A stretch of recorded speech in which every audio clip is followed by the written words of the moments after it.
Boa noite. O meu nome é Elizabeth Firmino. Em primeiro lugar, eu gostaria de agradecer a presença de todas e todos os que estão aqui.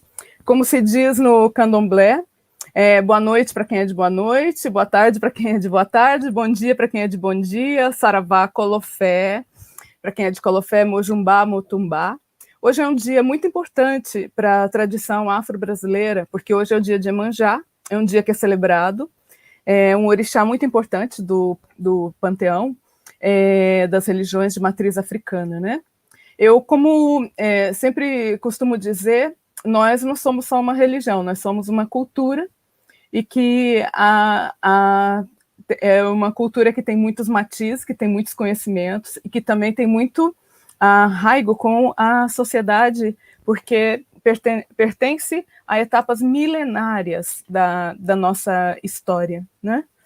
Então, por esse motivo mesmo, eu que sou uma pessoa da religião, sim, porque eu sou iniciada no candomblé há 31 anos, mas também sou uma pesquisadora e sou uma artista, uma pessoa que olha a religião pelo aspecto cultural e que olha a relação que tem com a sociedade, e sempre procurei estabelecer uma relação com o simbólico e com tudo que seja valores simbólicos, arquetipos, né? Arquétipos. E a Iemanjá, ela tem uma coisa muito importante, que é o sentido de comunidade e a relação com o mar, porque a deusa do mar é a imagem da sereia, que está presente em tantas culturas, e o mar nós temos como esse grande caudal de culturas, de povos, de histórias e de histórias de imigração. Assim como chegou ao Brasil, as religiões dos orixás, que chegou pelo mar, chegou pelas pessoas que foram levadas ali, que foram arrancadas da África e que foram levadas ali em situação precária de escravidão infra-humanas, e que conseguiram florescer, fazer com que florescesse a sua cultura e que essa cultura fosse expandida também a outros povos. E por isso hoje nós temos esses valores preservados, né? E quando eu comecei a trabalhar com a Iemanjá, porque eu trabalho com uma coisa que se chama poética de orixás, que é a minha linha de pesquisa, onde eu trabalho com os elementos simbólicos, estéticos, com a tradição oral. Então, quando eu comecei a trabalhar, pensei em trabalhar com a Iemanjá, me veio imediatamente a questão da imigração. Por quê? Porque a imigração é algo que se dá pelo mar. E o mar, ele tem a ver com a origem da humanidade, tem a ver com a memória, tem a ver com o inconsciente coletivo, e é esse caudal de memórias que a gente tem. E então eu pensei em trabalhar a memória, não só a memória ancestral, que é o que realmente a gente preserva dentro do candomblé, mas a memória individual de uma pessoa que imigra, de uma pessoa que, como eu, que também sou imigrante, porque eu sou brasileira, moro em Madrid desde 2007, ou seja, são muitos anos. Então, desde uma pessoa imigrante que deixa uma vida atrás e que começa outra, até mesmo pessoas que imigram pelas mais diversas situações, e que cada uma dessas pessoas carrega dentro de si fragmentos de memória. E foi neste sentido que eu pensei nesse projeto, e depois que nós desenvolvemos aqui, o Emerson e eu, e que é o que a gente vai apresentar aqui hoje. Então, nós vamos organizar essa live como podemos, porque na verdade não é nada muito formal, não se trata de uma conferência sobre migração, nem sobre religião, a gente está falando de cultura, e mais do que cultura, estamos falando de vidas humanas. Então, nós vamos organizar assim, com depoimentos de pessoas que são imigrantes e que imigraram, e vamos também abordar o fenômeno da imigração, que é algo que nos diz respeito como cidadãos, como pessoas, né? É algo que faz parte da nossa vivência, e também é um problema que vemos que tende a aumentar, principalmente dada a situação do Brasil, a precariedade e o estado mesmo de desespero que algumas pessoas estão ali, e que talvez não tenham emigrado por causa da pandemia, que todo o mundo inteiro está praticamente parado. Então é isso. Agora, eu gostaria também de me referir um pouco, né, sobre Iemanjá, porque Iemanjá, assim como todas as divindades da água do mar, né, ela representa o arquétipo da grande mãe, porque a ela é atribuído a maternidade de todos os orixás, de Exu a Oxalá, e com cada um ela guarda uma relação especial.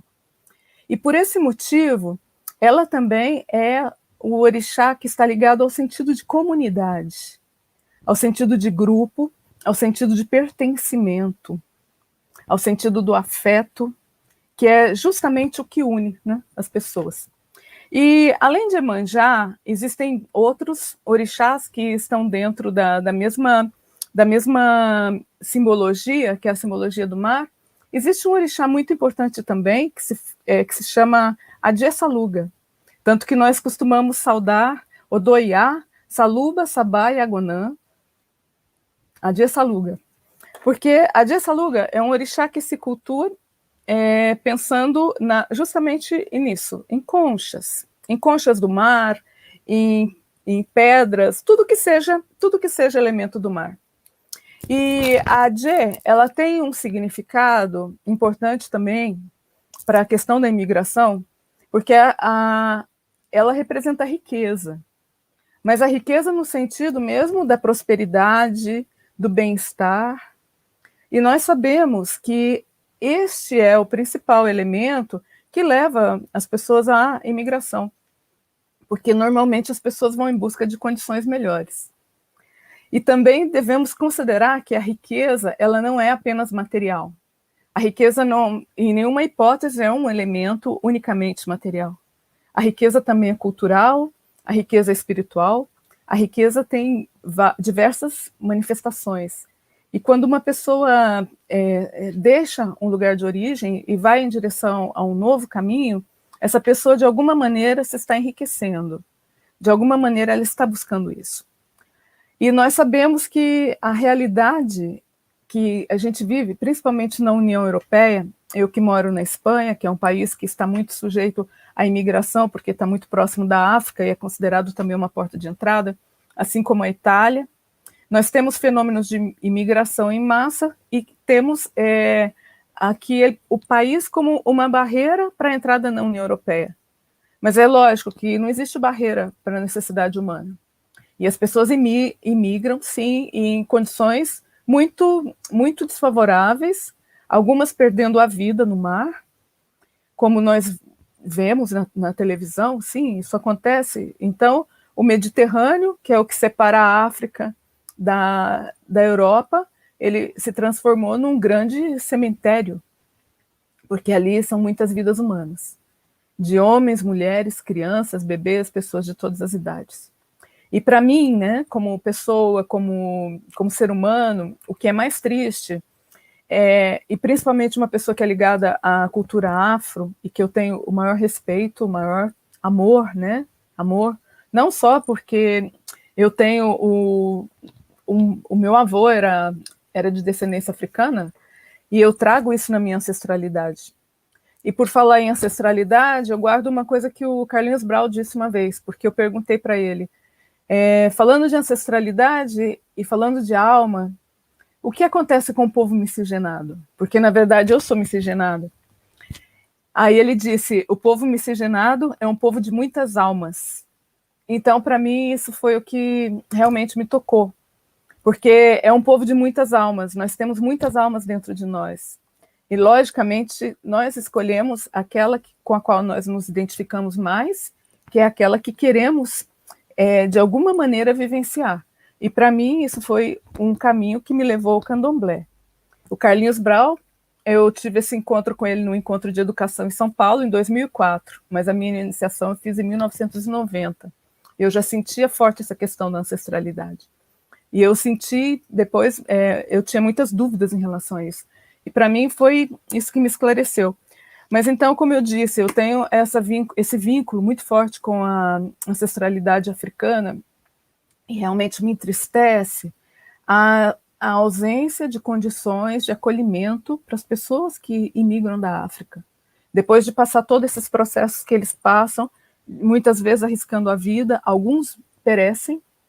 Aqueles que sobrevivem e que conseguem entrar na Europa com sonhos, com expectativas, com família a qual eles desejam ajudar, essas pessoas, quando entram aqui, não têm a mínima condição de sobrevivência. Não existe nenhuma forma de acolhimento, a integração é tudo muito precário. E estas são questões muito sensíveis que a gente tem que pensar como ser humano, porque do mesmo modo como eu, que morava em São Paulo, me chocava quando passava pelo centro, porque eu trabalhei no centro, eu estava sempre andando por ali, quando via a quantidade de crianças sentada na calçada, na rua, em situação de rua, cheirando cola, aquilo para mim me chocava. E me choca também ver a situação dessas pessoas que têm um sonho e que chegam aqui e que esse sonho não se converte em realidade, e a realidade que encontram é justamente ser ignorados pelas instituições, ser colocados à margem de praticamente todos os projetos, as possibilidades de integração. Isso acontece em maior ou menor medida também com outros imigrantes. A questão da legalização dos papéis é algo que realmente é muito sensível, porque nem todo mundo que deseja emigrar tem uma documentação adequada, nem todo mundo tem cidadania europeia. E as pessoas que têm cidadania europeia têm muito mais facilidade, podem se instalar no país, mas as outras não, e demoram também para obter o processo de regularização, quando obtém. E quando não obtém, é mais ou menos o que nós vamos falar aqui, porque a gente vai falar da questão humana, né? Então a gente encontra as situações em que muitas vezes aquela pessoa que tinha sonhos, que tinha desejos, se encontra em uma espécie de um lugar nenhum. Ele não está no seu lugar de origem, onde nasceu, onde tem a sua família, onde tem, né, tudo que a sua cultura, nada, ele não está ali, e ele também não está onde ele se transferiu. Ele está numa margem e o tempo vai passando, e o que realmente acontece com essas pessoas, né? E essas pessoas não são apenas estatísticas, não são apenas números, são seres humanos, são histórias de vida. E também ocorre isso com pessoas brasileiras, como não? Pode ocorrer com qualquer um. Está bem que é muito mais grave, né, no caso desse tipo de imigração que vem massivamente e que recebe também um rechaço da própria, né, das barreiras territoriais, das barreiras políticas. Então, Oi, realmente Beth. é algo que a gente tem que conversar com... Sim. Magnífica introdução.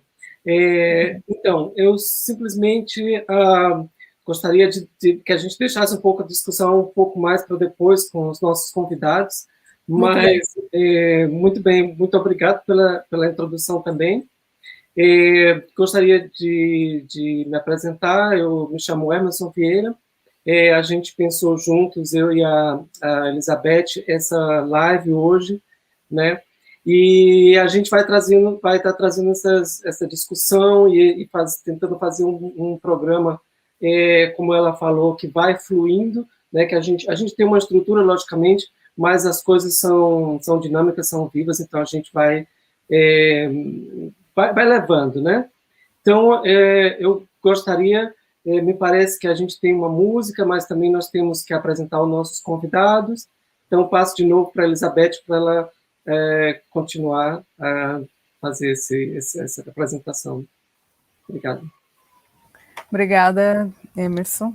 Bom, nós temos alguns convidados, né? Eu não sei exatamente como eles vão entrar, porque alguns tiveram alguma dificuldade em logar, né? Nós temos, dividimos essa live em alguns blocos de conteúdo, né? Um deles é sobre a matriz africana, que é o que eu comecei a introduzir, e tem uma pessoa que eu gostaria de convidar, que é a Ana Bárbara, que é uma pessoa também... Ana Bárbara... Tudo bem? Sim, tudo bem, que é uma pessoa querida, né? Eu, assim, já por conhecê-la agora, sabendo que é uma pessoa que tem um interesse, que tem amor pelos orixás e que está descobrindo, Então, realmente isso me emociona. Eu gostaria que você falasse um pouco, Ana Bárbara, que se apresentasse e que falasse um pouco mais sobre a sua experiência que você está descobrindo, né, nesse caminho. Sim, boa noite a todos. Eu sou Ana Bárbara Rodrigues, eu sou baiana de Salvador da Bahia, mas moro aqui em Barcelona já faz mais de 15 anos.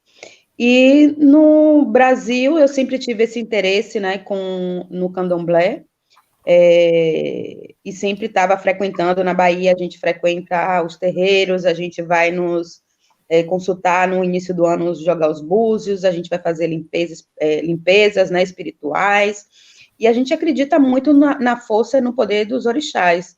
E justo aqui em Barcelona foi o lugar, eu sempre conheci muitos terreiros em Salvador, e às vezes eu gostava do terreiro, não gostava do pai de santo, eu gostava do pai de santo, não gostava do terreiro, e aqui em Barcelona eu cheguei a encontrar um terreiro, né, eu sou iniciada no culto do Ori,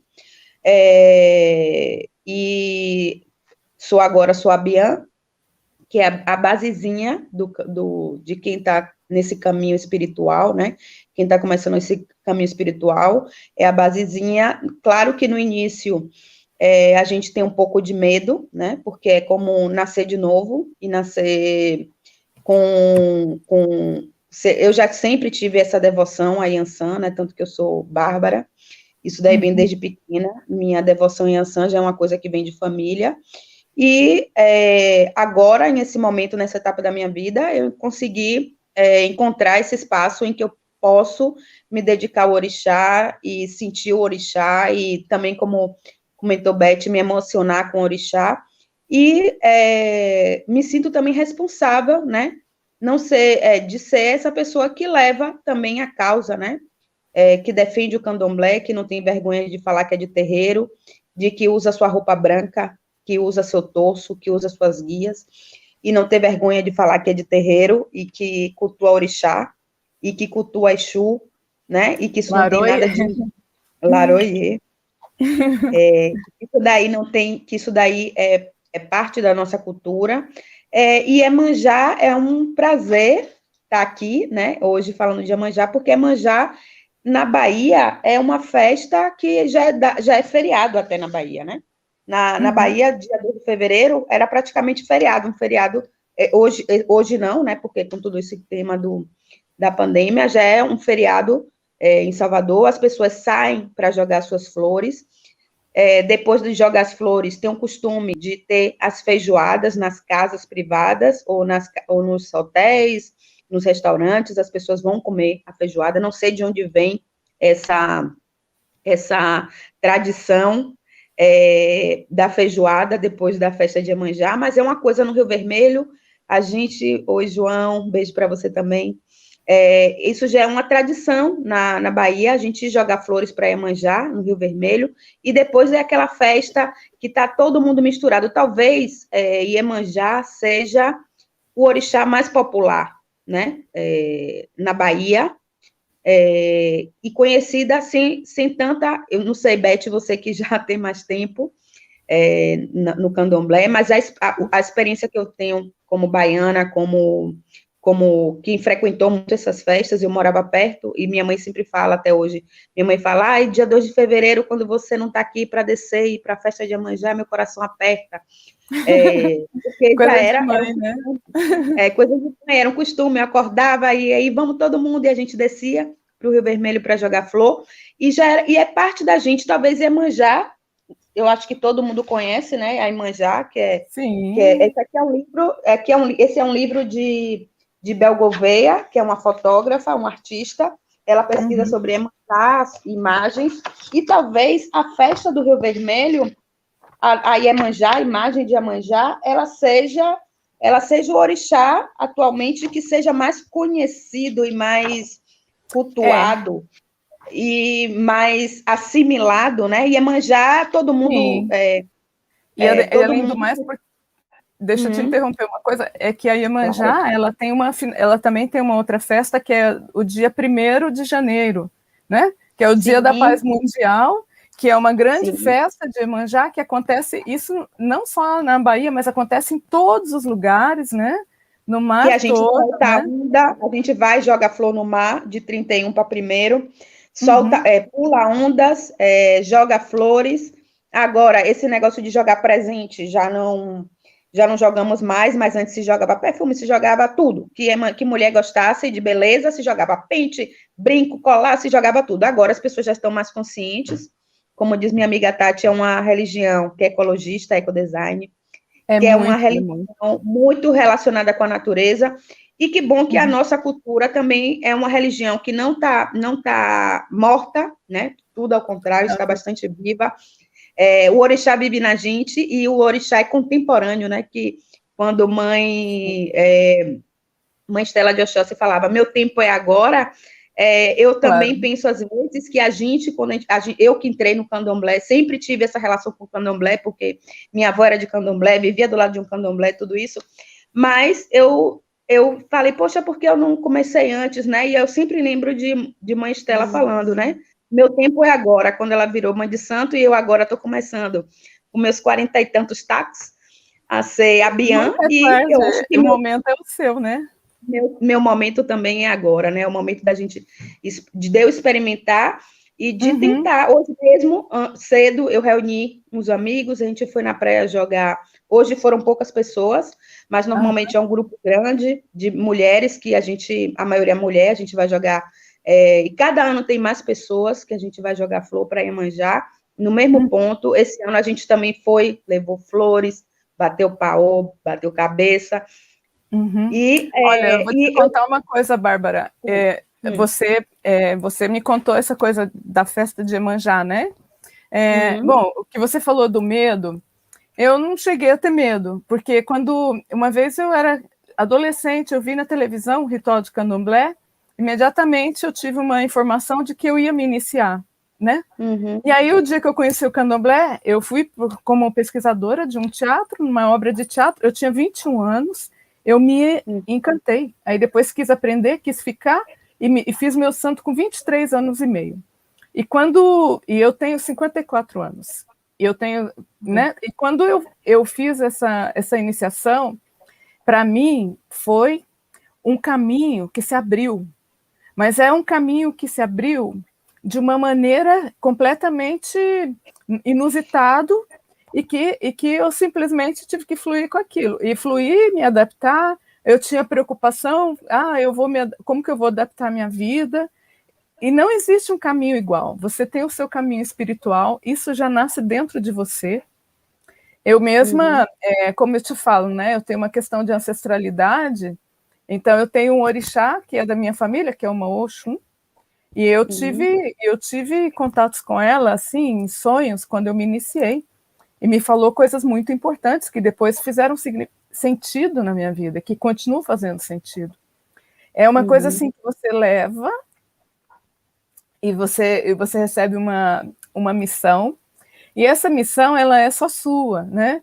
Imagina, poderia ser mãe de santo, ter filho de santo, ter casa aberta, mas eu nunca senti ainda a necessidade de fazer isso, mas o que eu senti foi a necessidade de fazer isso que eu faço, que é de retomar essa pesquisa, que é de fazer isso como uma pesquisa, mas não uma pesquisa de fora, mas trabalhar com isso dentro, e trabalhar com isso com as pessoas, né? Não é como simplesmente um estudo acadêmico, uma coisa teórica, não, isso dentro das pessoas, porque é um processo de transformação.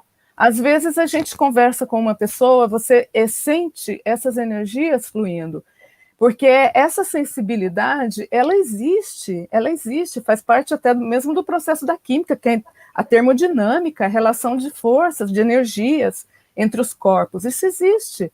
Só que nós não temos tanto essa consciência, porque a nossa cultura é muito racional, a gente olha as coisas de outra maneira, às vezes a gente até sente, mas a gente não consegue codificar.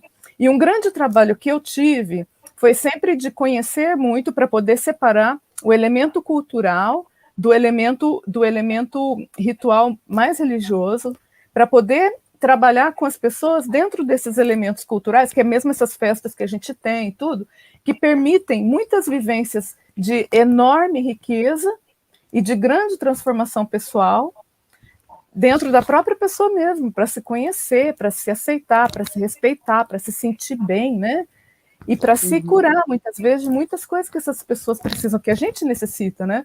Então, assim, olha, eu tinha um cabelo enorme, tá? Enorme, e meu cabelo sempre foi dessa cor, e ele era enorme. E aí, quando eu fiz o santo, eu não tive nenhum medo, nenhum problema em raspar. Eu raspei. Só que eu vou contar uma coisa para você e para quem estiver ouvindo, não é segredo, acho que eu já contei também numa outra live que eu gravei, que é o seguinte, naquele período que eu estava me iniciando, eu senti um processo de transformação muito intenso. E eu tinha depressão. E eu só fui perceber que eu tinha depressão. Não, eu sabia que eu tinha, porque eu tive problemas com depressão. Eu tive momentos até que eu pensei até em me matar. Realmente, com 18 anos, hein? Eu só não fiz isso porque não aconteceu, mas eu tinha. Deixar não quis. Isso, e quando eu fiz quando eu me iniciei, eu me lembro que tem gente que chora por causa do cabelo, né? Olha, eu juro para você, eu olhei aquele cabelo ali, que era um cabelo enorme, era muito cabelo. Eu falei, toda a minha tristeza vai aí.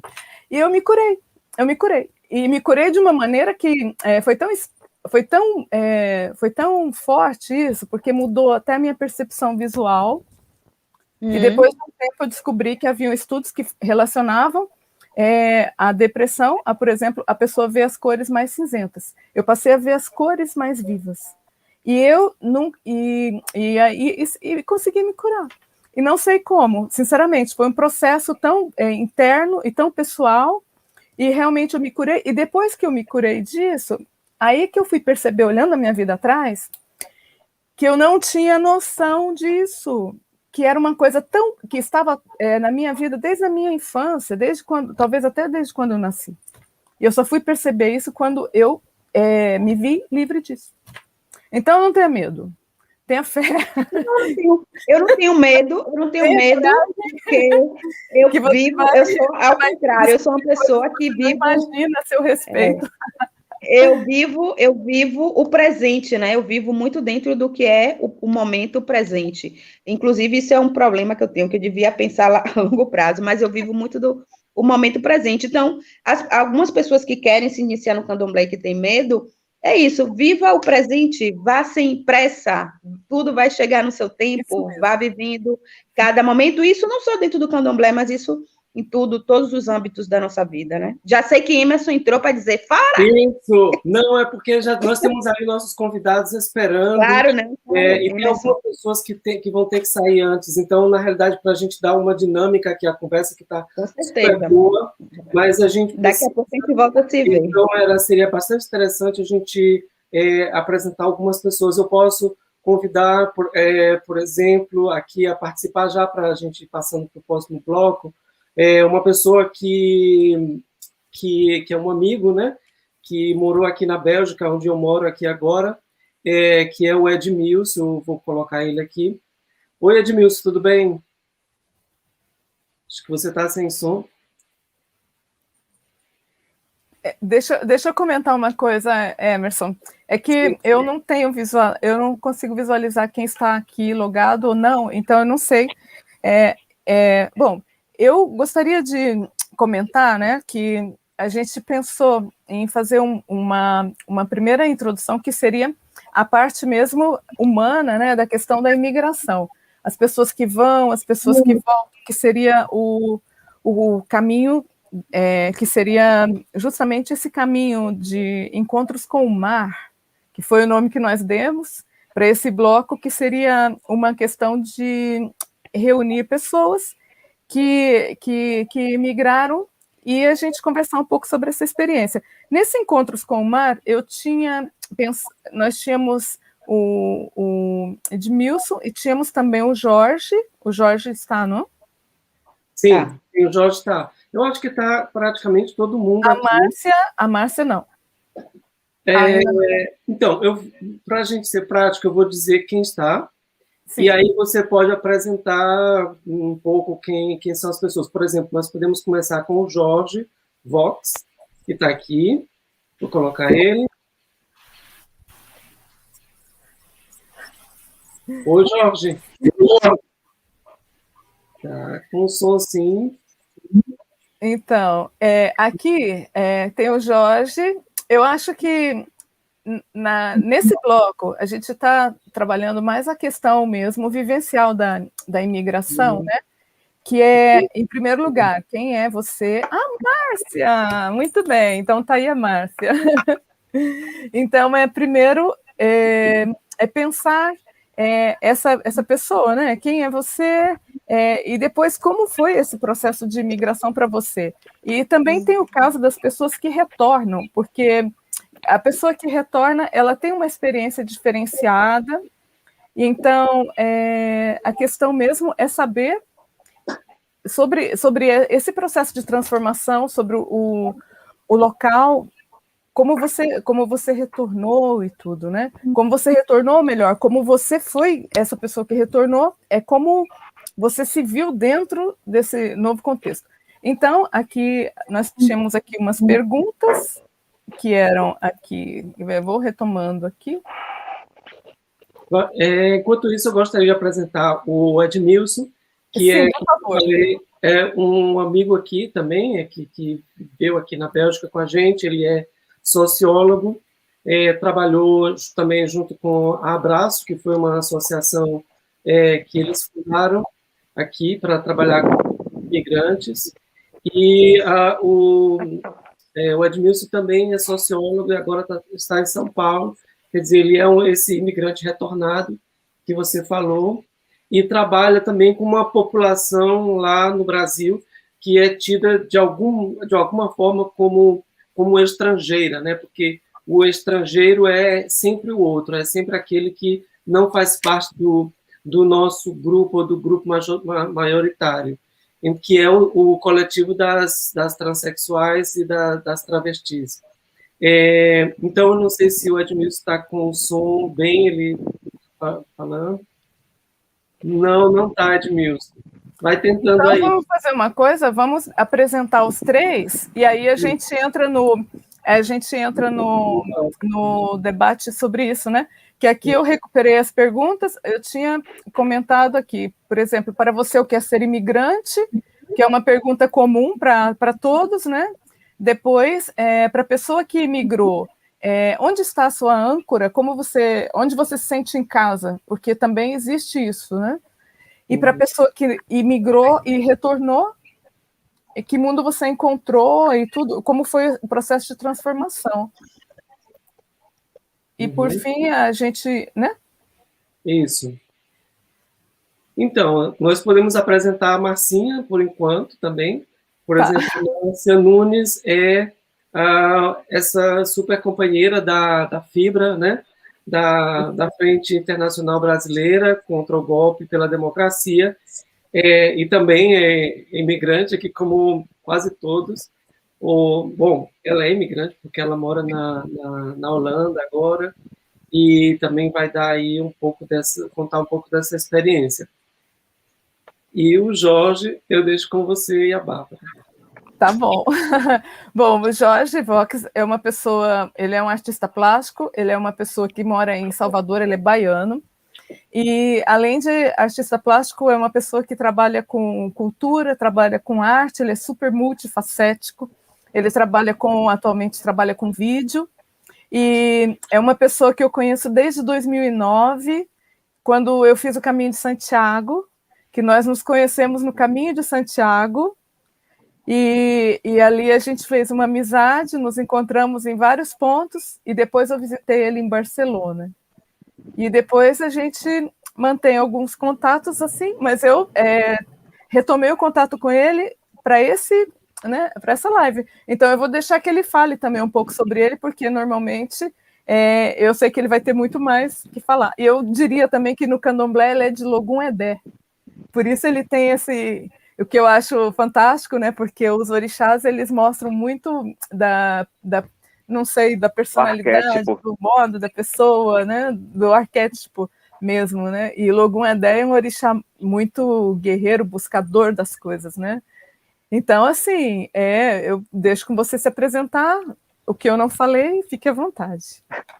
Bom, eu sou Jorge Vox, eu emigrei para Barcelona em 2006, fui para salvar um casamento que estava meio em crise, viajamos juntos nesse intuito de salvar esse casamento, e o casamento acabou que não deu certo, viramos amigos, a criatura retornou à Bahia e eu fiquei lá mais 3 anos. A criatura é ótima. O ser humano. E aí eu vivi muitas experiências, inclusive o Caminho de Santiago. Estando lá, eu tive essa possibilidade de descobrir esses aspectos culturais da Espanha, no caso. Participando de um monte de atividades, que inclusive eu conheci a Ana Bárbara, lá em Barcelona, no evento dela em 2006, no Pátio Limona. Ela deve estar lembrada. O que mais que eu devo falar? Claro. Um evento sobre o Brasil, de cultura brasileira, lá no Pátio Limona. Bahia Fusion Barcelona. Ai, desculpa. Isso, Bahia Fusion Barcelona, esse evento. Mas, enfim, me perguntem, eu não sei muito falar sobre mim, não, eu gosto que me perguntem. Não, já está apresentado. Aí agora a gente vai perguntar, né, Emerson? O que é ser imigrante para você? Como é que foi essa experiência, por exemplo? Você pode tentar resumir um pouco e tal, se problemas e experiências que foram boas para você, sei lá. Bom, eu saí da zona do conforto, né? Eu fui para a Espanha ilegal, fiquei esse período todo, 5 anos ilegal, e claro que você, estando ilegal, você não tem acesso a um monte de coisas, mas, assim, pelo menos a saúde pública me permitiram, eu tive acesso à saúde. Tá cortando minha imagem, né? É assim. Tive acesso à saúde pública, mas em um monte de aspectos você não tem uma vida, você é transparente, você parece que você não existe como ser humano lá. Então, ser imigrante além de todas essas coisas que você absorve, um monte de todas as culturas que estão ali naquele caldeirão, não só a cultura espanhola, no meu caso, mas a cultura do Paquistão, do Marrocos, porque está todo mundo convivendo nesse caldeirão e você acaba absorvendo um pouco disso. Você volta para casa, no meu caso, eu voltei para o Brasil, com uma bagagem incrível de coisas que vivi lá e que sei que não teria essa oportunidade estando aqui na minha zona de conforto. Uhum. Ok. E por exemplo, uma coisa realmente boa que você, por exemplo, aprendeu, né, nessa experiência? Por exemplo, você disse que tem várias coisas, mas... Por exemplo, eu estudei escola pública, estudei no Mobral. Quem é mais antigo sabe o que é Mobral. Estudei no Mobral de lá da Espanha. E hoje em dia falo espanhol fluentemente por conta desse curso de 1 ano que eu fiz lá. Espanhol, né? De espanhol em escola pública, eles chamam de gente grande em Barcelona, que é para pessoas maiores. Pessoas adultas. Escola para adultos. Uhum. Antigamente se chamava Mobral, hoje em dia é EJA no Brasil. E eu fiz isso lá, eu estudei espanhol lá. E isso até hoje eu não perdi. Eu acho que foi dos grandes ganhos de estar por lá naquele momento. E você nadava, hein? Eu lembro da gente se encontrando no mar, em Barcelona, e ele era praticamente um campeão da natação, porque ele nadava no mar. É interessante também, essa questão do mar e dessa introdução que você deu aí sobre o mar e tal. Eu nasci no mar, nasci na frente do mar, e quando eu escolhi Barcelona para viver, era justamente um lugar que tinha praia e que eu podia nadar e que eu podia ter essa conexão com o mar que eu sempre tive. Exato. Ok. Mas quero explorar uma coisa também aí, dessa coisa do mar. Não, porque, logicamente, o mar de Barcelona não é o mesmo mar de Salvador, né? E o que eu quero dizer com isso não é... Há controvérsias. As Não, águas circulam, Essa mesma água que eu mergulho aqui em Salvador, uma hora já deve ter passado por lá. Com certeza, mas eu estou tentando criar uma metáfora, né? Porque existe uma diferença da água de Salvador, desse mar, dessa coisa, dessa vivência de Salvador e dessa vivência de Barcelona, desse mar de Barcelona. Como é que você interpreta, por exemplo, essa similaridade, mas ao mesmo tempo essa diferença?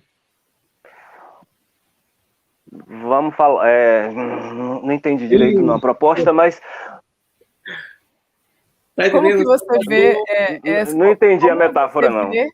Como você vê o igual e o diferente, porque uma coisa é o igual, né? É como você poder comparar as águas, o mar, como você disse, eu nasci de frente para o mar. Então, as pessoas que nascem de frente para o mar, normalmente são pessoas do mar, e elas estão ali sempre para o mar. Eu já não nasci de frente para o mar, eu nasci em Minas, eu sou de Minas, eu nasci longe do mar, eu fui conhecer o mar com 17 anos. Conheço gente que morreu sem conhecer o mar, sabe? Então é uma coisa que é tão diferente. Então é como se na sua vida o mar fizesse parte já, e o mar tem que estar, né? Tem que estar presente. Sim, é uma presença constante. Eu não Mas aí o que tem de diferente entre um mar e outro? Bom, tem muita diferença, viu? Mas a Salvador e Barcelona têm vibes parecidas, eu acho. Cidades praianas, eu acho que tem umas vibes parecidas. Todo mundo acha Barcelona muito parecida com o Rio de Janeiro e tal. E eu acho que tem essas similaritudes, mas cada uma com sua cultura diferente e tal. Mas temos similaritudes, sim. Então você gostou dessa, né? A experiência de vida lá foi muito boa. Uhum. E você, Márcia, para você o que é ser imigrante?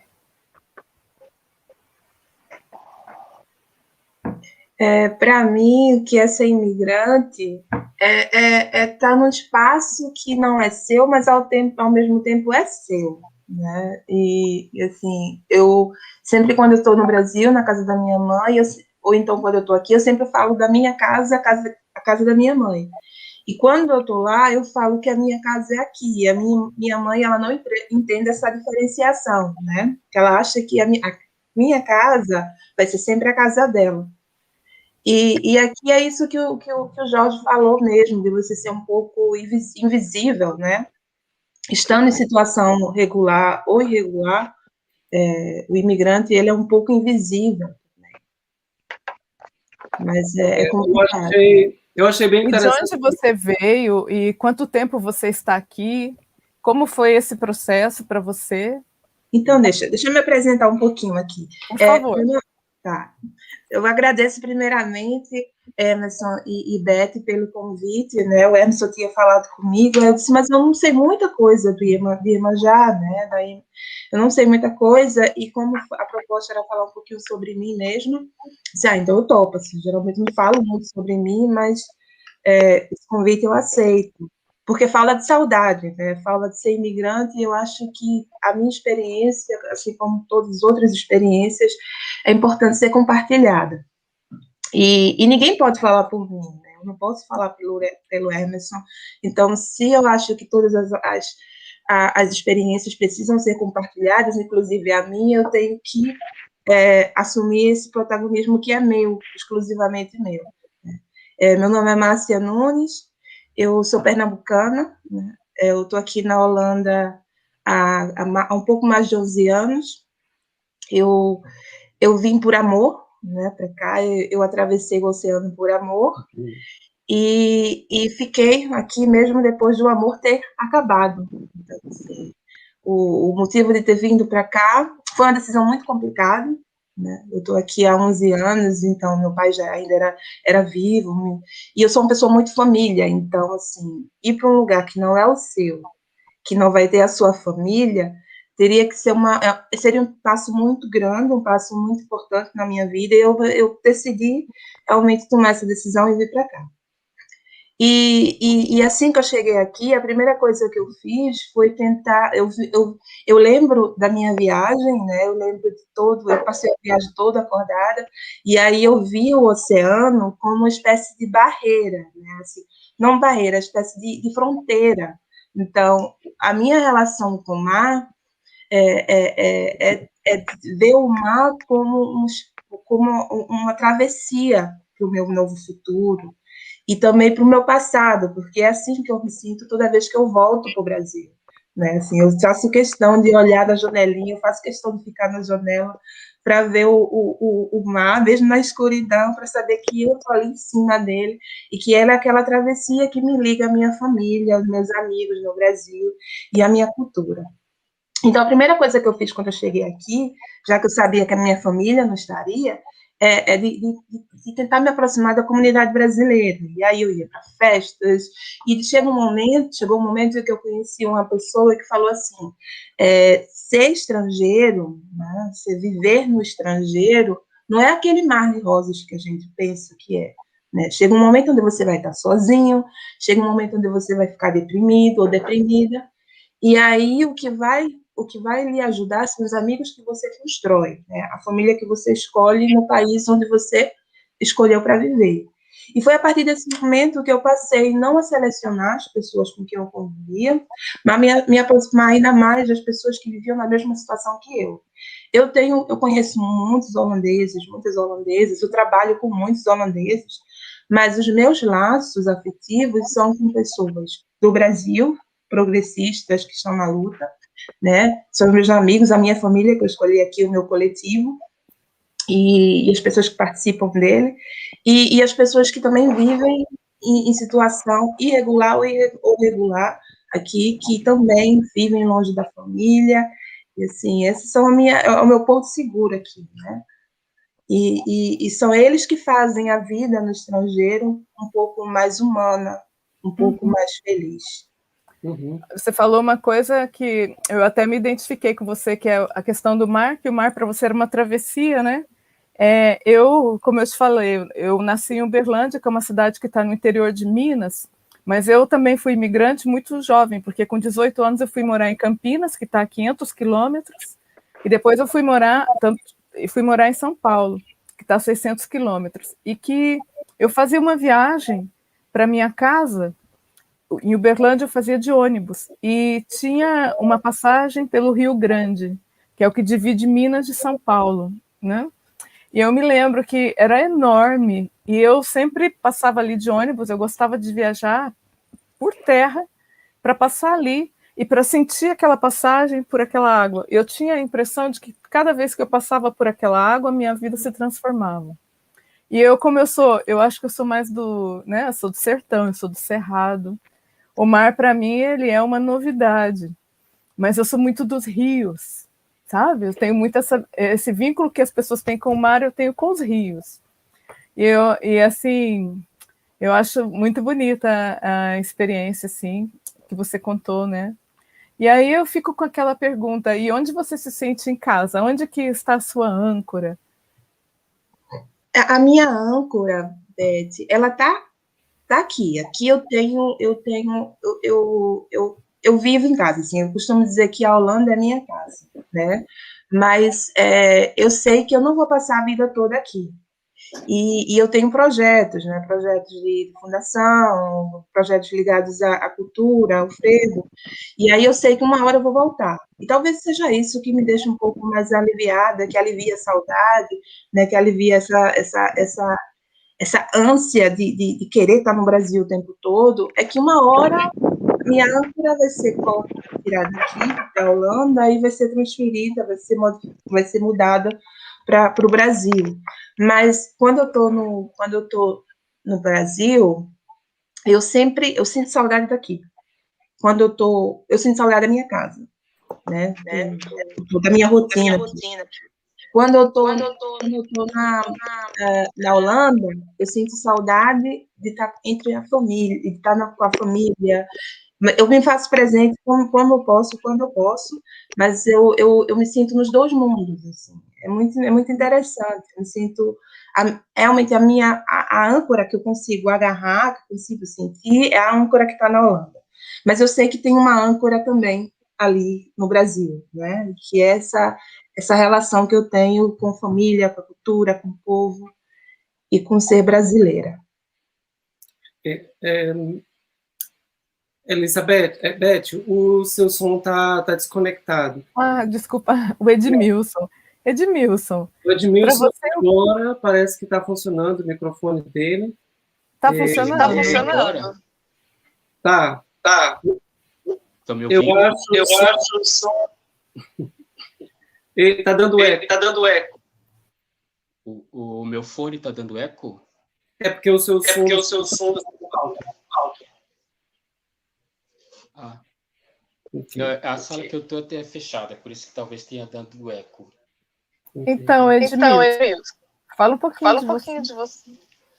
Então, eu sou Edmilson Medeiros, como o Emerson falou, eu sou sociólogo de formação, trabalho há quase 20 anos com direitos humanos e saúde e sexualidade, especificamente com população LGBTI+.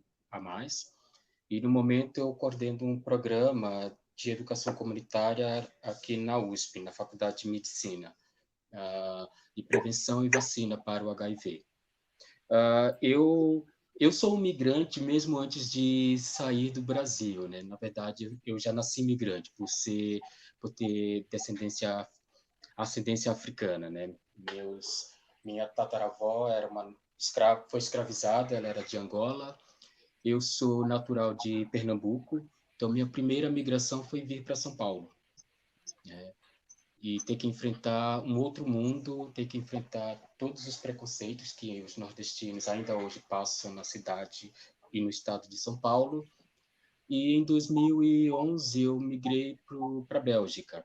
Tinha ido alguns anos antes, entre 2003 e 2004, e em 2011 eu fui para uma temporada sem data para retornar. E na Bélgica eu trabalhei por 5 anos numa organização que regularizava migrantes sem papel, né, chamada Abraço, como o Emerson falou. E eu voltei para São Paulo em 2019.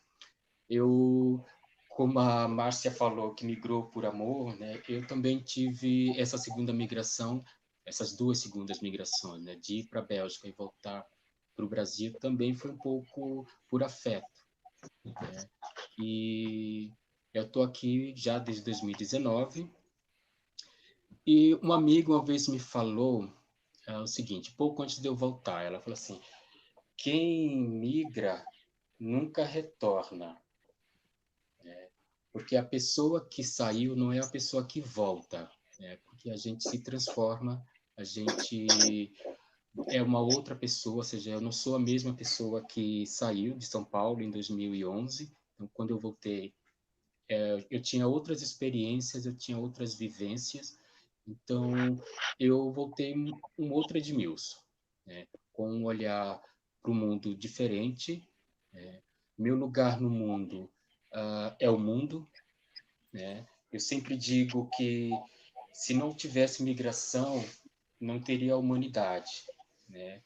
Nós somos nômades por excelência, por natureza. E se não fosse a migração, não existiria nada do que a gente tem hoje, né? Não existiria essa riqueza cultural, não existiria essa riqueza linguística, né? As pessoas às vezes me perguntam de onde vem o meu sotaque, né? Porque mistura nordestino com o tempo que eu morei em São Paulo, os 8 anos falando praticamente só francês, e o sotaque a gente vai enriquecendo também. E vocês falaram muito do candomblé, né? Eu não sou do candomblé, mesmo tendo Oxóssi como, né, um amigo jogou e me revelou que o de frente é o Oxóssi, né? E tem também o Baluaê e por aí vai outros orixás. Mas eu tenho uma ligação muito forte com o candomblé, que é cultural, que é justamente o que a Elizabeth falou. A minha ligação ela não é religiosa, ela é cultural, porque o candomblé me situa geograficamente e historicamente num lugar que foi roubado de muitos africanos e seus descendentes aqui no Brasil. Fomos desapropriados da nossa cultura, da nossa língua, das nossas roupas, do nosso jeito de andar, do nosso jeito de falar. Então, levou muito tempo para que a gente pudesse recuperar isso. Levou muitos anos para que a gente pudesse voltar a ter orgulho da nossa ancestralidade, né? E isso eu aprendi muito, tanto com o candomblé quanto com o movimento negro, o respeito aos mais velhos. Isso já vem da minha família, vem de uma família que é matrilinear. Eram as mulheres que comandavam a casa, eram as mulheres que estavam sempre à frente.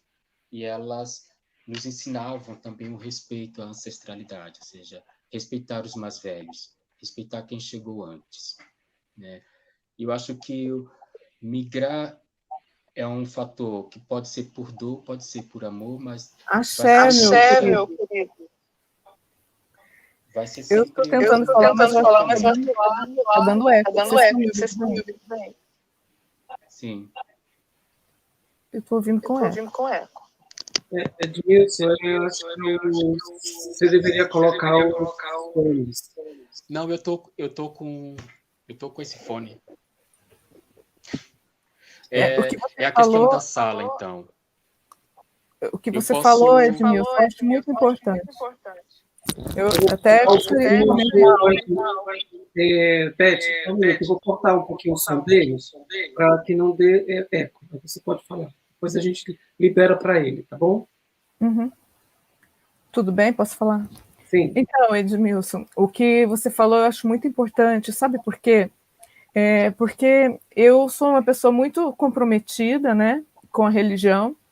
Quando eu fui para pesquisar e eu tive interesse em me iniciar, e depois eu tomei aquilo para mim, mas eu quis, desde o início, eu quis mostrar isso, mostrar essa beleza que eu via. E justamente eu vejo, né, que o processo que a gente tem hoje de racismo, de intolerância, tudo é muito forte, e o processo de intolerância religiosa, ele inclusive afasta as pessoas, principalmente as pessoas negras do candomblé. Por quê? Porque, assim, olha, quando eu fiz iniciação em Ifá, o meu nome de Ifá é Efu Yemi. Efu Yemi significa Oxalá me favorece, ou seja, o branco, a cor branco.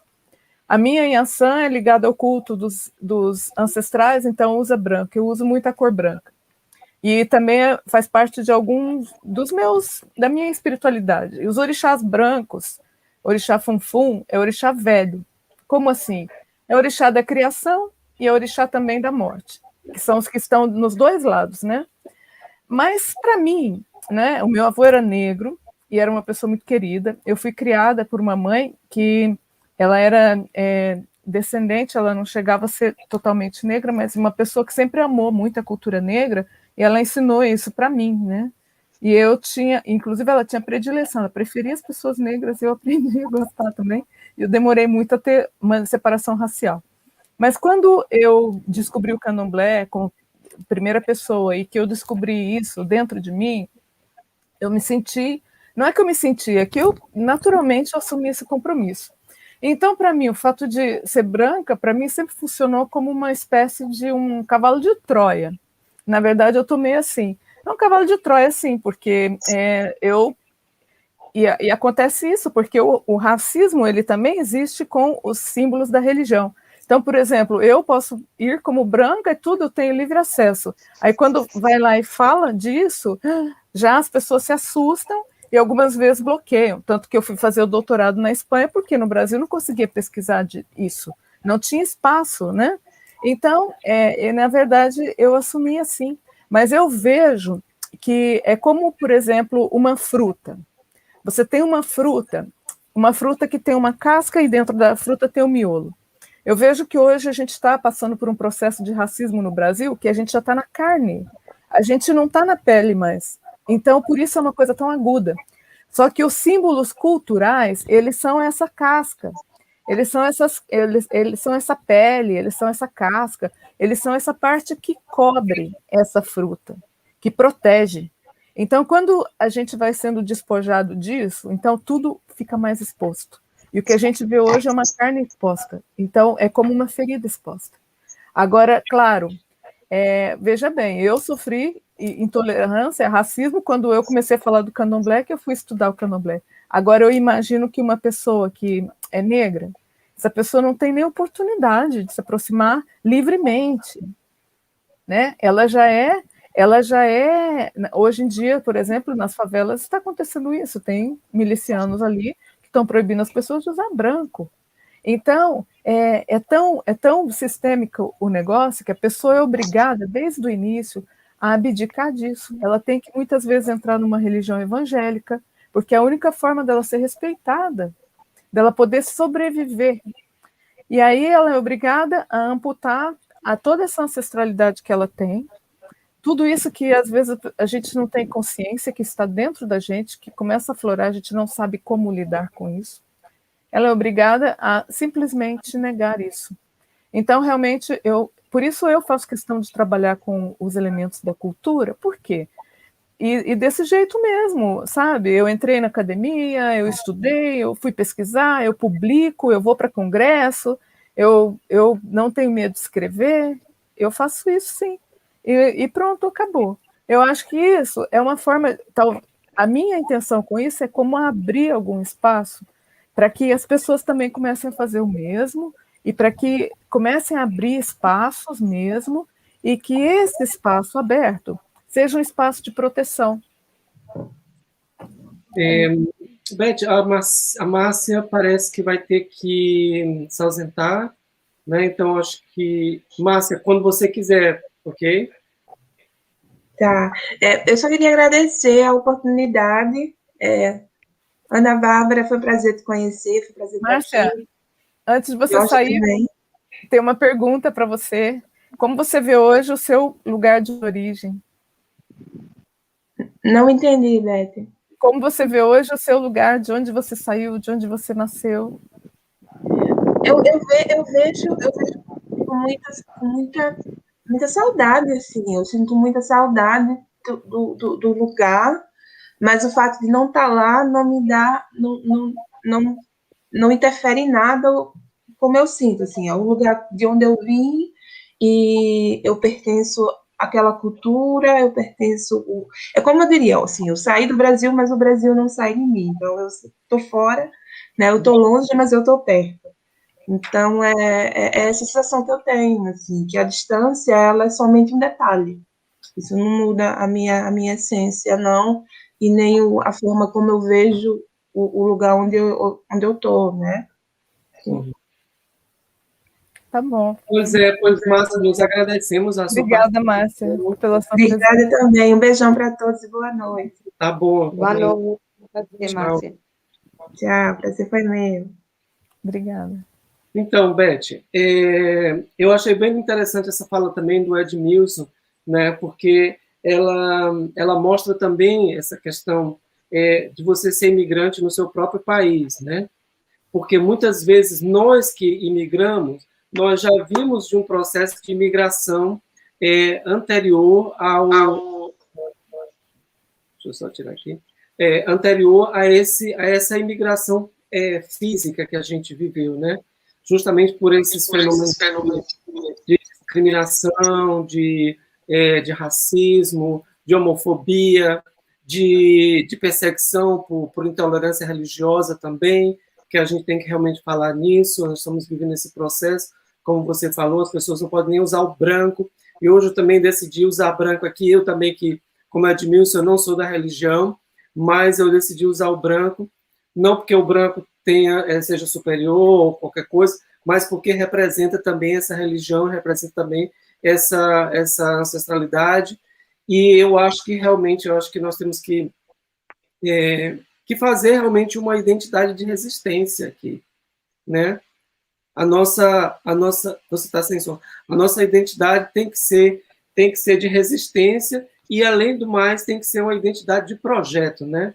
Porque não simplesmente a gente tem que ficar resistindo, porque o povo negro, por exemplo, eu que não sou negro, mas eu sei, né, eu sou plenamente consciente disso, é um povo que vem há muitos anos, né, lutando, resistindo, mas nós temos que criar uma identidade de projeto, né? E a identidade de projeto, a gente pretende mudar a forma que essa sociedade vê as coisas, né?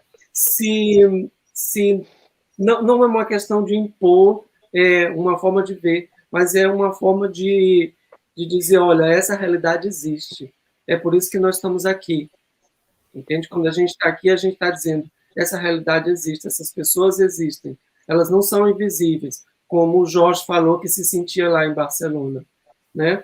Se sentia invisível. Então, na realidade, muitos de nós se sente muito invisível, muito discriminado, inclusive até no nosso próprio país. Exato, eu senti isso também. Né? Agora, eu senti isso também porque eu também fui imigrante e eu fui perceber que eu tinha sido imigrante quando eu já estava aqui em Madrid, porque eu nunca tinha sido imigrante, nunca tinha morado em outro país, mas aí eu percebi que só de sair de Minas para São Paulo eu já era imigrante, né? Agora, com relação mesmo ao candomblé, eu acho muito importante porque tem níveis, é uma religião que tem níveis de aproximação. Você pode ter vários níveis, você pode ter um nível de ser uma pessoa iniciada, ou mesmo de não ser uma pessoa iniciada, de ser uma pessoa, como você disse, né, Edmilson, de ter uma relação cultural com a religião, com a cultura e tudo. Eu acho que tudo isso é uma coisa muito importante a respeito, e isso é uma coisa que vem sendo cerceada. E esse cerceamento, ele impõe também uma série de coisas, desde impedir uma pessoa de ter uma liberdade religiosa, se ela quiser ter, até mesmo de reprimir ou mesmo de violentar, de agir com violência, né? E essa violência, ela começa também, ela começa com a religião, ela começa com a cultura e tudo, e no final ela chega no corpo. E é o corpo das pessoas negras, não é o corpo das pessoas brancas, tá? Porque uma pessoa branca ela vai passar desapercebida disso, a não ser que ela seja identificada e que seja, por exemplo, atacada por alguém em caso de intolerância religiosa, sim. Mas acontece que o grau de violência que a gente vê no Brasil em relação às pessoas negras é uma coisa tão brutal que a gente não tem as pessoas pretas, né? Que é uma coisa de se agradecer que as pessoas estejam se organizando, mas a gente, como sociedade civil, a gente também tem que apoiar, né? Uhum. E também, não sei, lutar para que as pessoas tenham um espaço aqui, para as pessoas realmente ocuparem os seus verdadeiros espaços. Mas eu acho que... onde está a Ana Bárbara? Ela está aí, né? Estou aqui. Ana, por favor, pode falar um pouco mais da sua experiência, que eu acho que eu estou falando demais aqui. Eu acho muito bonita o que ela comentou comigo, né, que nós conversamos antes da live, dela estar se descobrindo, dela estar vivendo esse processo, eu acho muito bonito. E eu acho que as pessoas têm que ter essa oportunidade. E que ela falou também para mim que ela está num processo que eles estão criando um candomblé em Barcelona, o que é uma coisa bonita, porque aqui em Madrid também tem uma casa, mas em Barcelona estão criando, e ali já tem toda uma história de um culto que ela comentou, né? Bárbara, você poderia falar um pouquinho mais sobre isso? Peraí, Bárbara... Diga. Aqui. Não te escutei, Beth. Beth? Fala um pouquinho mais da tua casa, do projeto que vocês estão criando aí em Barcelona. Então, a gente está criando, tem um projeto novo, né, um terreiro, o Pai de Santo já está aqui há muito tempo, mas a gente está começando a fazer toda essa parte de legalizar o terreiro, né, os papéis, os famosos papéis, não só as pessoas, mas as instituições também, que são de fora, também necessitam papéis. Não sei, tem alguém que tem algum ruído aí. Edmilson, mas eu vou desconectando aqui o microfone dele quando ele estiver usando. Ah, tá. E a gente, aqui em Barcelona, além do terreiro, que esse que está em Girona, tem, que é do Baba William, de Logum Edé também, que nem o nosso querido Jorge, não sabia que é de Logum Edé. O Baba William também do meu terreiro também é de Logum Edé. A gente também tem outras pessoas aqui, né, que aproveitar que, não sei se o Jorge lembra de Brito, do Pai Brito, Não, também, que é não. não conhece? Pai Brito, também é um pai de santo que está aqui há muito tempo. Tem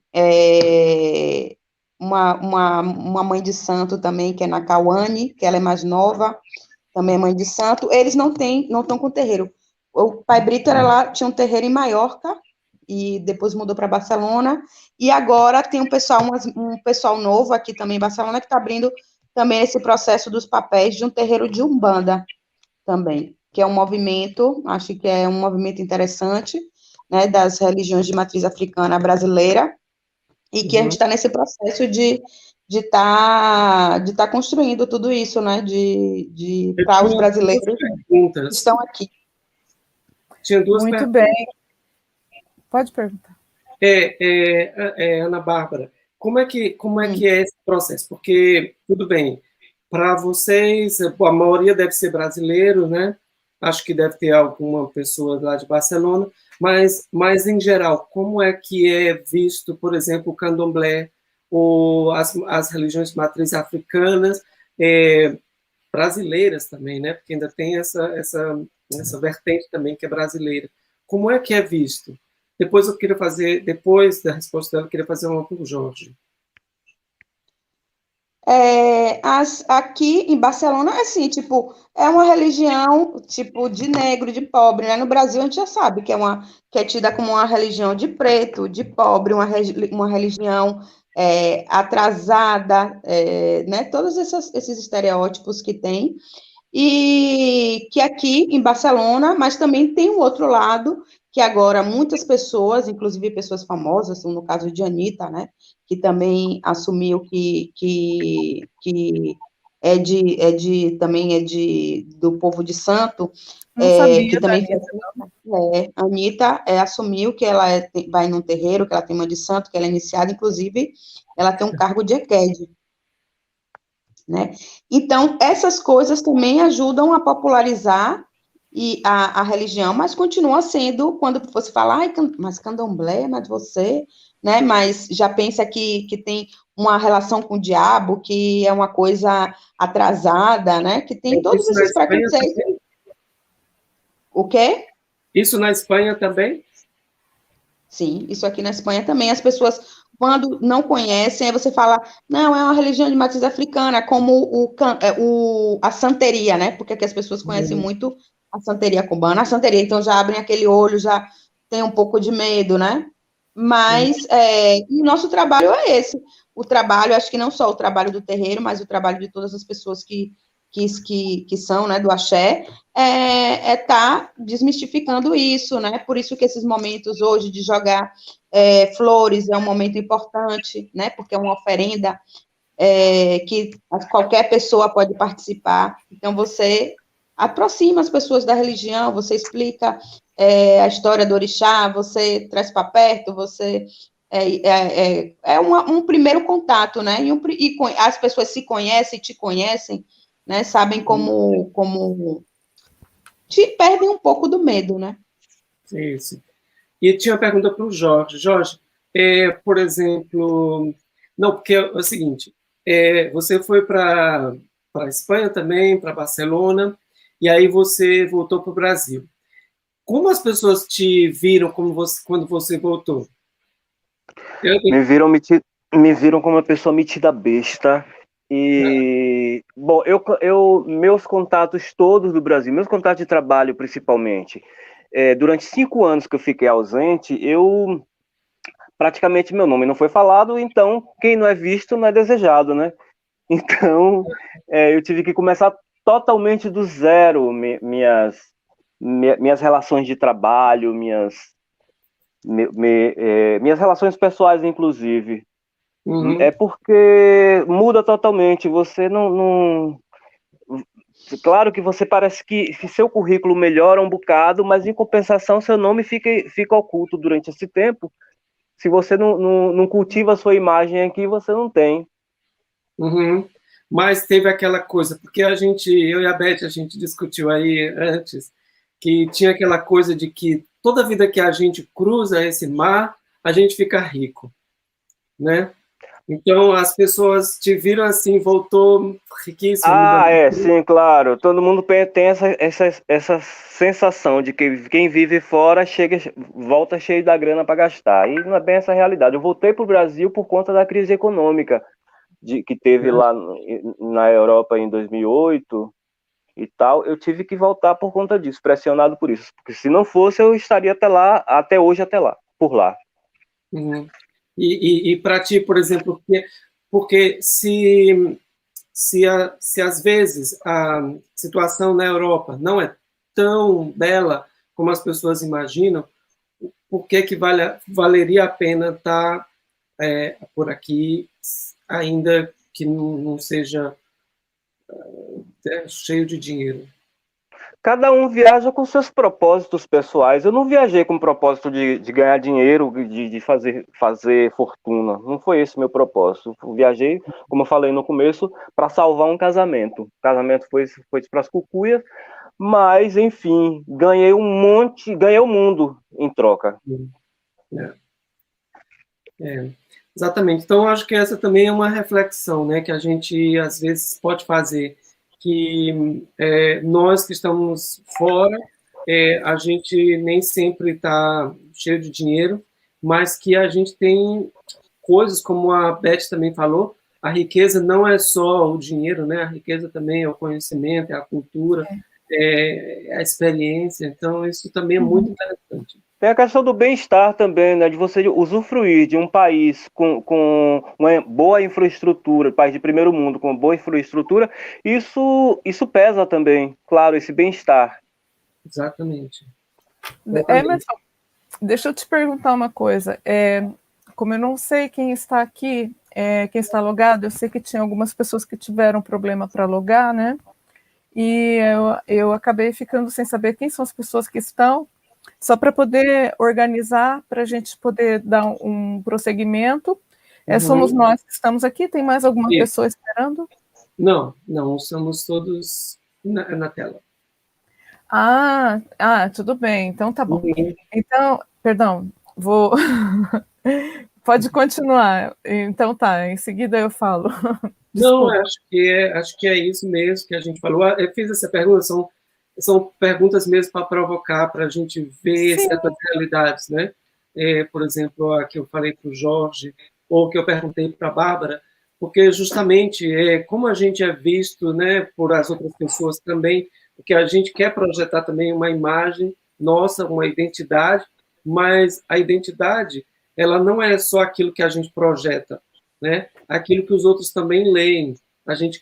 A nossa vida, o nosso corpo, como a Beth falou, ele é um texto, né? Ele é um texto, ele está sendo lido pelas pessoas. Então é por isso que o corpo negro, muitas vezes, ele é agredido, porque ele, para certas pessoas, ele tem uma mensagem negativa, né?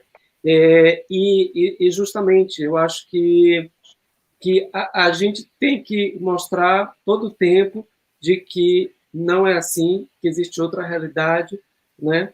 E é isso.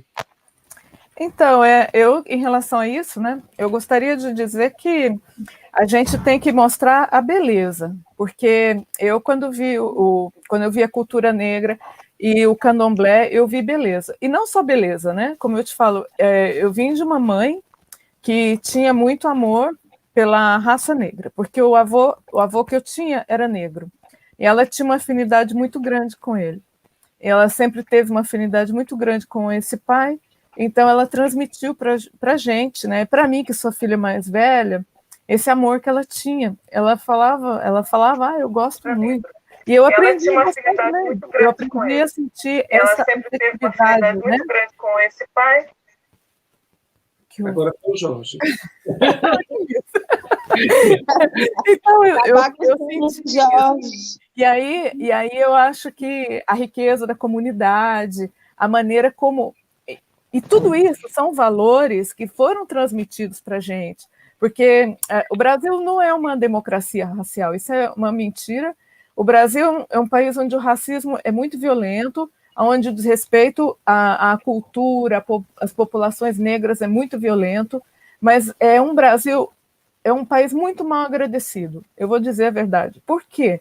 Porque eu acho que os melhores traços que a gente tem, como povo, como cultura, a gente recebeu das comunidades negras, a gente recebeu dessas pessoas, e que foram para o Brasil em umas situações infra-humanas, e que conseguiram sobreviver e que transmitiram isso.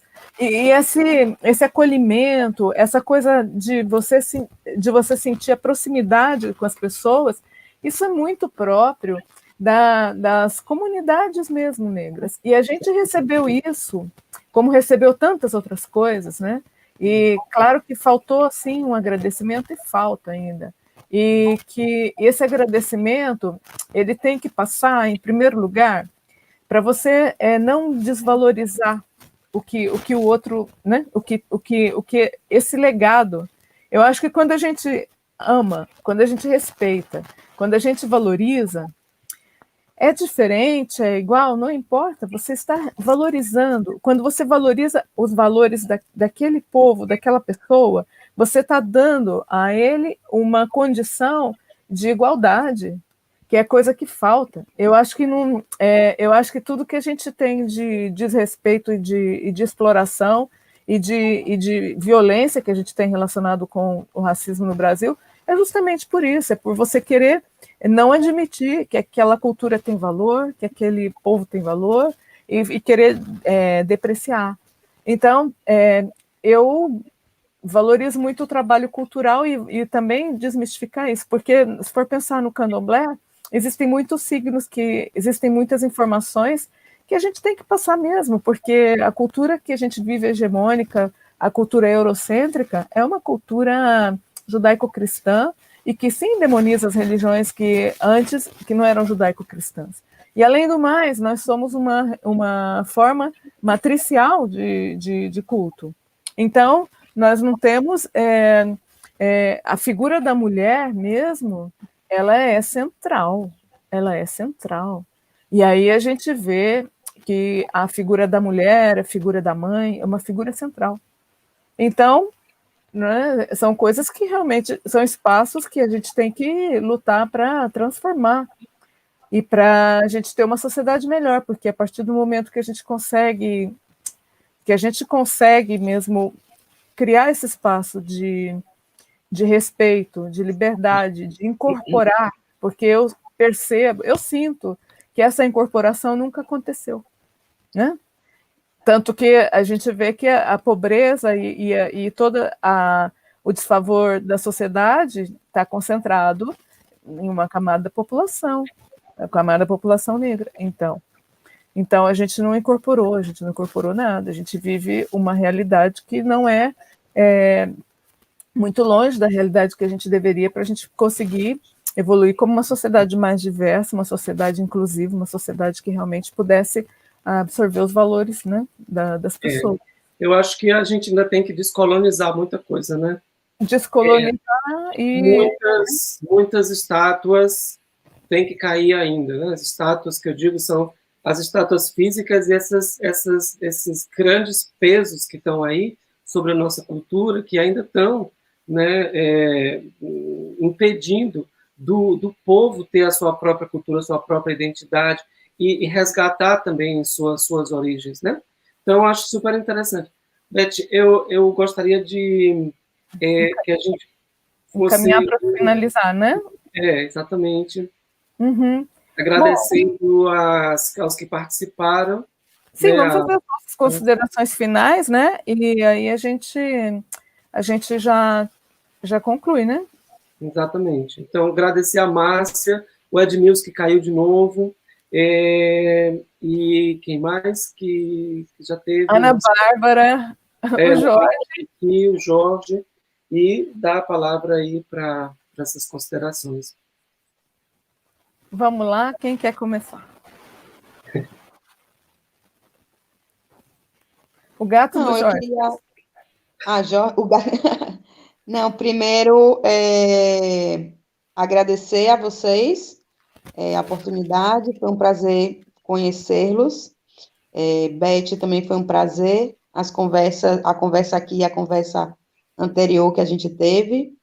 Eu acho que essas iniciativas são importantes, né? Uma pena que os outros companheiros não se conectaram, mas, bom, os que estamos, somos os que tínhamos que estar, e também é importante, né, marcar essa data, que tenha sido nessa data, que tenha sido nesse momento, reencontrar Jorge, que tem muito tempo que a gente não se vê, né, e que no final é isso, né, os caminhos se cruzam, o rio corre pelo mar, né, e é isso, e a gente acaba encontrando as pessoas, trocando ideias, trocando experiências, e o mar é aquele, assim, a gente olha para o mar, é o desconhecido, mas é atrativo, né, aquela coisa, é um horizonte que você não sabe o que tem do outro lado, mas também é uma possibilidade de explorar, e a gente sempre quer cruzar para ver o que tem lá do outro lado, né?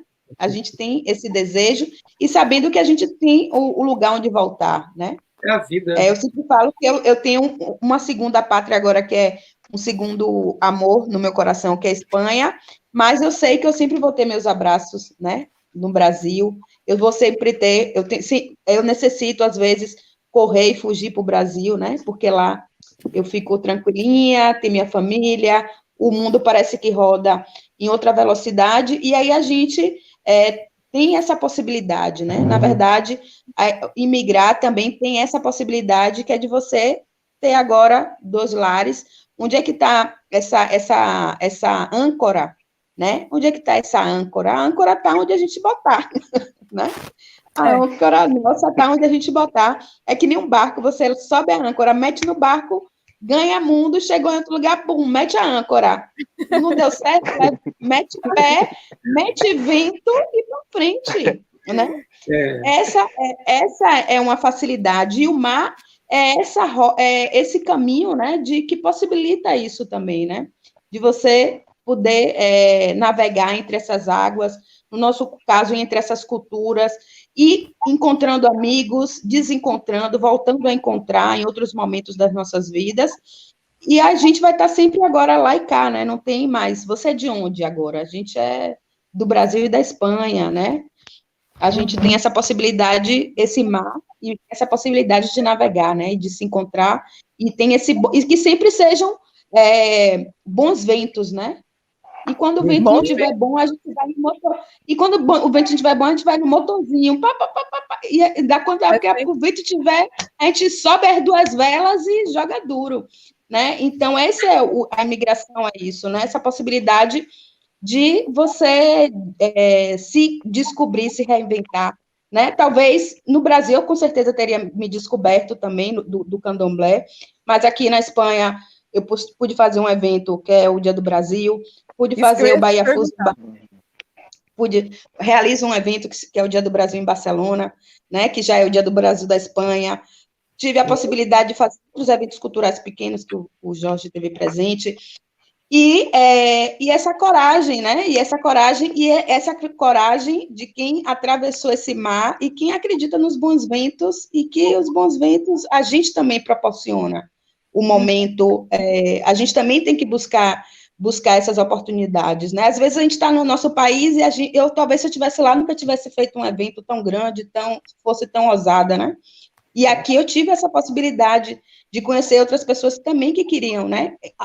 Cruzar, imigrar já é um ato empreendedor em si, né?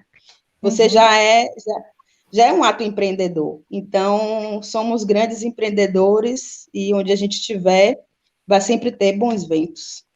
Pois sabe que, como a gente tinha planejado uma espécie de, né, de programa com uma sequência e tudo, mas como houve um problema com algumas pessoas que não conseguiram logar, E como eu não sabia quem estava logado, quem não estava logado, então a gente não conseguiu seguir aquele roteiro. Mas uma das coisas que você ia falar, que estava programado, que era justamente sobre esse aspecto que a gente também tem, o aspecto da Iemanjá, que é do acolhimento, da comunidade, e que pertence a um espaço, né, que é um espaço próprio, construído entre as pessoas, e que é uma forma também de revitalizar a nossa cultura e a nossa própria manifestação, talvez até mesmo ancestral, né? Que é o que a gente já traz dentro da gente, e você tem essa festa super bonita, que é uma festa grande, que é o Dia do Brasil. Entre as pessoas, e que é uma forma também de... O delay do... explicando. Isso. Não, bom, isso da festa do Dia do Brasil é essa coisa, né? A gente quer também que tenha um pedacinho da nossa cultura aqui onde a gente vai, a gente não é uma folha em branco, a gente chega e a gente tem uma história, né? A gente vai continuar a escrever nossa história, né? A gente não chegou aqui e vai inventar tudo, né? A gente vai continuar escrevendo um capítulo mais da nossa história, que vem com todos os capítulos anteriores, que fazem que o capítulo que vem seja mais atrativo ou menos atrativo, né? Estou vendo uma Netflix. Estou vendo como a Netflix já tem uma série. Sim, exato. E a gente tem essa possibilidade de criar, né? De se recriar, né? Então, todo momento a gente está se recriando, né? Tem agora o tema do coronavírus. A gente tem que reaprender, a gente tem que se recriar, a gente tem que redesenhar a forma de estar com as pessoas, a forma de trabalhar, os rituais, as relações sociais, as relações ativas, né? Então, todo momento a gente está tendo que recriar. E eu acho que a gente, nesse sentido, os imigrantes, a gente teve que se desconstruir, né? A gente tem essa arte de construção e desconstrução. A gente, todo momento, está se desconstruindo, construindo, está morrendo para renascer, né? E o Dia do Brasil foi um filho, né? É um filho que é grande, mas ainda é dependente de mim, mas ele já não é meu, ele é da comunidade de Barcelona, da comunidade da Espanha, né? Ele é do Jorge, que tem o dedinho dele lá, ele é de todas as pessoas que passaram pelo Dia do Brasil e, de alguma forma, deixaram a marca deles, né? Então, isso que é o trabalho de comunidade, né? Porque o Brasil, as pessoas que moram aqui em Barcelona, eles criaram uma marca do Brasil. Eu dei um impulso, eu sou a pessoa que faz mover, mas quem deu esse peso e que disse é o Dia do Brasil, que a gente, com o Covid, ano passado, a gente fez o Dia do Brasil, a gente fez no ano anterior uma chuva horrorosa e o povo não foi embora, eles ficaram lá até o final, não foram embora, e era tornado, e eles não foram embora, e o festival continuou. Então, esse festival é dessa comunidade, é dessa força, né, dessas pessoas que todo mundo tem essa força, né? E é uma marca que foi criada porque, assim, as pessoas que estão aqui quiseram, porque se dependesse só de mim, eu não posso fazer uma marca, né, que funcione, ninguém pode.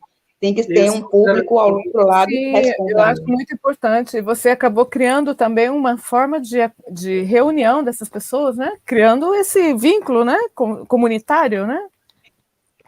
Sim, um vínculo comunitário, que aquela pessoa que tem um restaurante, bota seu restaurante lá, aquela pessoa que tem seu grupo de capoeira, pode ir lá jogar sua capoeira, tem a escola de samba, tem as pessoas que vendem os pequenos negócios, né? Na realidade, se tornou um espaço para mostrar o que é a cultura brasileira em Barcelona, né? Que a gente tem coisas que acontecem aqui. Gente, e as considerações finais? Para a gente está com 1h35 já. Não, agradecer a vocês, porque saiu outra pergunta, mas nada, de minha parte, agradecer a vocês e nada, esse dia, o 2 de fevereiro, é uma data importante, que é essa comemoração também de estar aqui e poder estar desse lado, né, do mar, da Orília e poder estar comemorando e poder estar saudando o Iemanjá e poder tendo essa possibilidade de ter a saúde para estar lá, né? Acho que é uma coisa importante. Eu achei tão maravilhoso poder reunir você e o Jorge, porque eu não sabia que vocês se conheciam. Que coisa, né? Eu fui voluntário no Dia de Brasil. Ah, muito bem. Deixa eu lhe contar as notícias daqui de Salvador. A festa de Iemanjá aconteceu sem a participação das pessoas. O presente tradicional, que é dos pescadores, foi levado num barco com a bandeira negra, homenageando os mais de 225 mil mortos. Foi muito triste, mas ao mesmo tempo as pessoas continuam mantendo a fé, e isso é importante.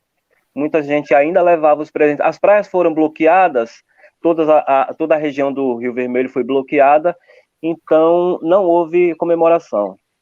Mas, infelizmente, é isso que é, e felizmente, tomara que essa vacina chegue para todo mundo, e ano que vem a gente faça as festas que não pudemos fazer esse ano.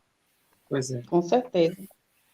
Eu quero agradecer muito a presença aqui e por ter sido convidado também. Obrigado, Beth. Obrigado a todos. E obrigado. Estamos aqui. Tentar batalhar aí para fazer meu mestrado de novo na Espanha. Seja bem-vindo, hein? Bom, Emerson, você, eu, quem? Eu acho que a gente tinha... Bom... Não, fazer as considerações finais. E depois a gente tem um vídeo que a gente vai terminar com ele, né?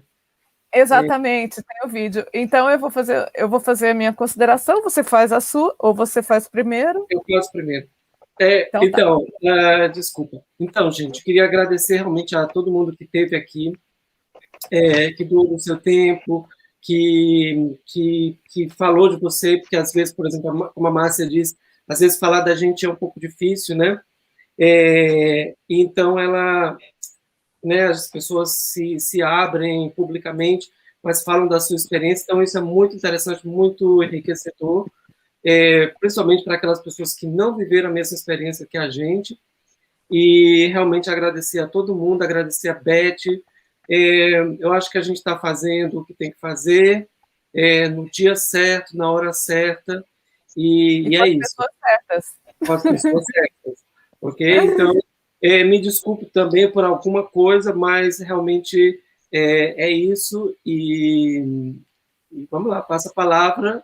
Muito obrigado. Bom, eu que agradeço muito, agradeço a todos, agradeço imensamente a vocês que estão aqui, porque para mim foi um prazer, né?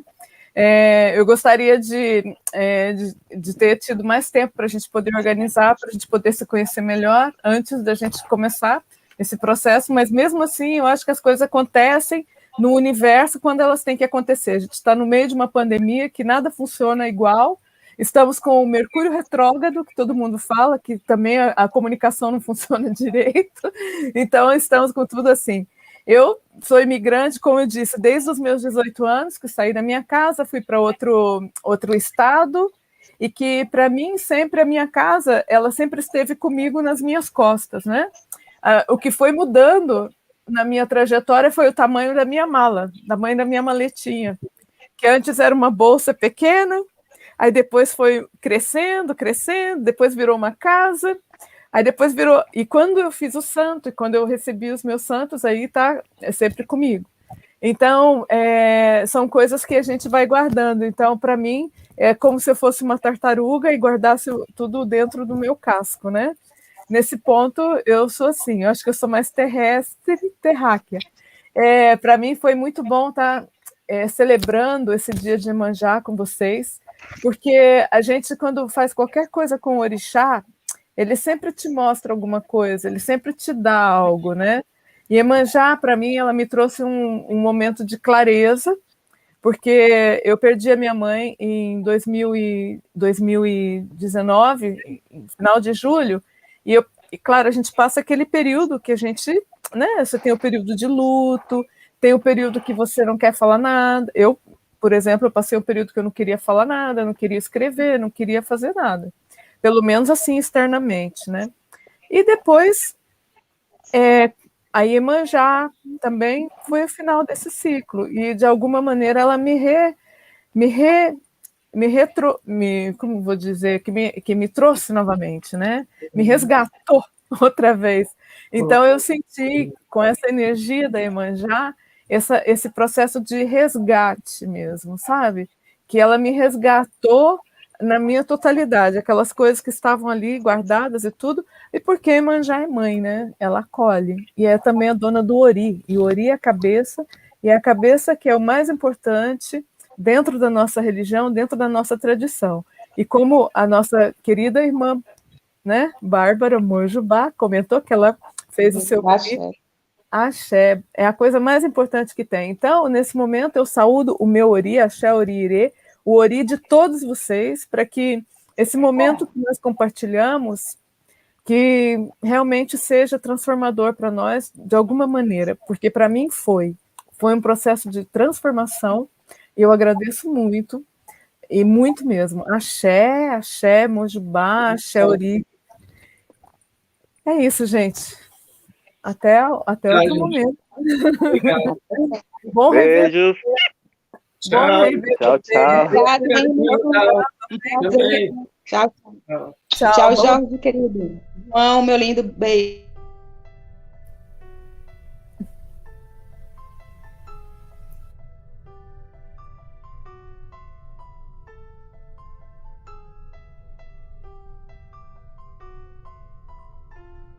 Para mim, ser um imigrante é ser um insatisfeito. É buscar reinventar sua história. É recomeçar do zero. É reconstruir. Aprender uma nova língua, uma nova cultura. É ser um nobre em busca de dignidade. Para o imigrante, a palavra lar não tem sentido completo. Lá é sempre uma coisa vaga, confusa. Lar para mim era o lugar onde eu vivia com a minha família. Era um lugar de conforto, onde eu me sentia abrigado, reconfortado e protegido. Lar também é um lugar físico, onde a gente reconhece pelos móveis, pela disposição da casa, pelos objetos e a utilidade de cada coisa dentro desse espaço. A nós mesmos dentro desse espaço. E esse espaço é um espaço de memória, um espaço por onde o tempo também passou. Um espaço que tem a ver com um tempo vivido, ou um tempo vivido dentro de um espaço. Então esse espaço se cristaliza dentro da memória. É recontado, revivido, também querido, também dosificado. Um espaço que, ainda que haja passado algumas coisas que não foram boas, existe a nostalgia. Nem eu mesmo sei com certeza quando o significado da palavra lar se perdeu para mim. Será que foi quando eu subi naquele avião? Ou será que foi quando eu me instalei numa nova casa? Ou será que foi quando eu comecei a amar o lugar onde eu vivia? Mas eu também não gostei de muitos lugares, de muitas casas onde estive. É estranho. Como posso eu duvidar de onde sou, se quando abro a boca, todos sabem e dizem que eu não sou daqui? A cultura é uma linguagem. Primeiro é difícil compreender suas palavras. Depois, é difícil traduzir nossas velhas palavras dentro dessa nova cultura. Com o passar do tempo, a gente vai esquecendo nossas velhas palavras com significados que já não se encaixam mais dentro das novas palavras aprendidas. A gente muda. Vai construindo uma nova identidade, distanciando-nos mais e mais do que éramos antes. Aí entra o medo de nos perder, de não sabermos mais quem somos, de pensar diferente, de ser diferente e até de sentir diferente. E o que é pior? entra o medo de nos tornar um alienígena para nossa própria família, que devido ao distanciamento temporal, espacial e cultural, pode até terminar não nos reconhecendo.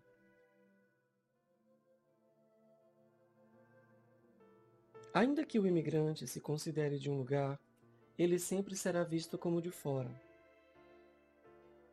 Claro que em alguns países a gente pode se sentir melhor ou pior, mas parece que há sempre uma desconfiança no imigrante.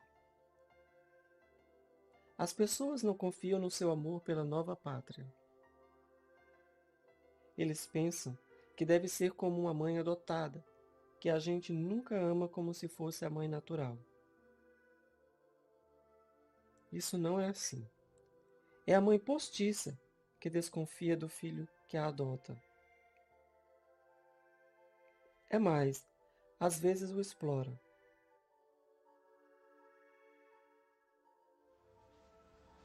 Quando a gente vive no país da gente, na casa da gente, de onde a gente nunca saiu, tudo é rotina, tudo é natural. Quando a gente sai, cada dia é algo novo, bom ou ruim, engraçado ou estranho.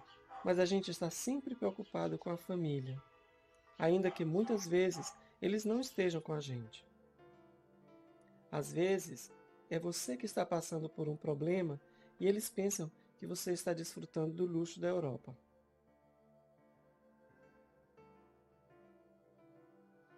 Quando se volta, que doce é rever a mãe querida, os irmãos, o pai, os lugares bonitos, a praia. Depois da euforia da chegada, você se dá conta que nunca mais vai ver o mundo como era antes. Você se dá conta que é um imigrante na sua própria terra. Às vezes é duro, principalmente quando você tem que esperar um ônibus por meia hora e depois levar 1h30 para chegar ao lugar onde queria ir. Ou quando você ouve certas coisas que você jurava que já não existiam mais. Então, para se conformar, você pensa que tudo poderia ser diferente, porque você sabe que é possível.